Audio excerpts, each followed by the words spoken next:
I see you told our colleague Stephanie Ruhle, such a convoluted deal, and when you add the museum of propaganda to it, it just doesn't make any sense at all. Can you expand on that?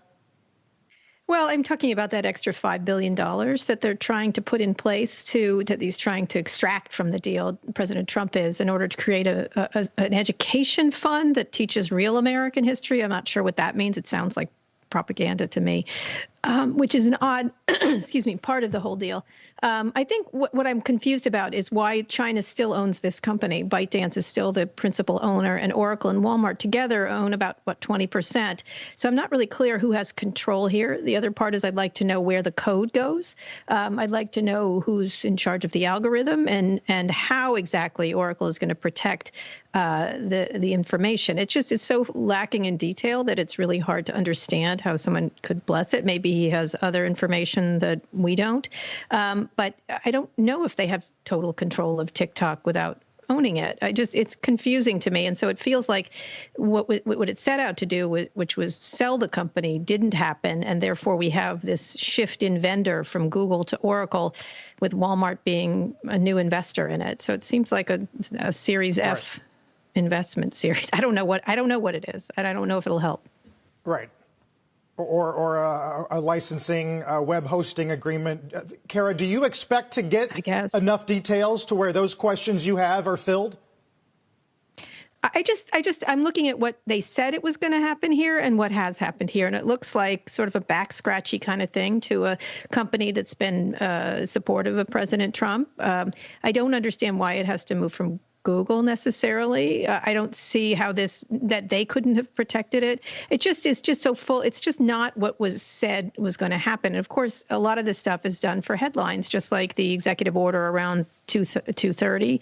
None of this feels very substantive. Now, look, Walmart and Oracle's a great technology company, but it doesn't have consumer experience whatsoever. It is the hosting Zoom, I think, in the cloud. Again, Walmart does not have media experience very much or at all. It certainly is a great commerce company. And the other idea is moving the headquarters to Texas, which is another political bone they're throwing, because it's right now in Culver City. And to me, a media company probably should be located in Hollywood. I don't know.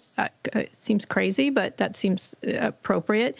So the whole thing just doesn't, it's sort of a 10-headed monster here that is hard to understand, and hard to understand how that's better for consumers or protects them more in terms of surveillance from China.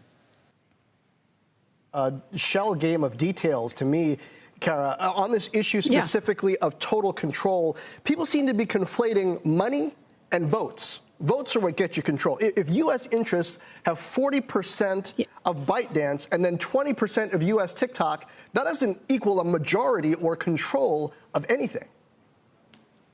It doesn't, unless there's some special board that gets to overrule ByteDance. I don't know. It just doesn't make any sense to me at all. And, they've got to get China's approval here, too, to allow the algorithm to go out. I just don't understand. Look, they said they were going to do one thing. This is not that. And it almost creates a more porous situation, it seems to me, with all these different owners and who's on the board. It's just feels so back scratchy. And then when you add on this $5 billion education fund, which is linked to this idea of what American education should be, which is part of a political ploy. This has become political and not about how good the app is and not about how to protect American consumers, which I think was the point in the first place, if I take them at their word, but obviously is not happening. So I don't know, maybe it will.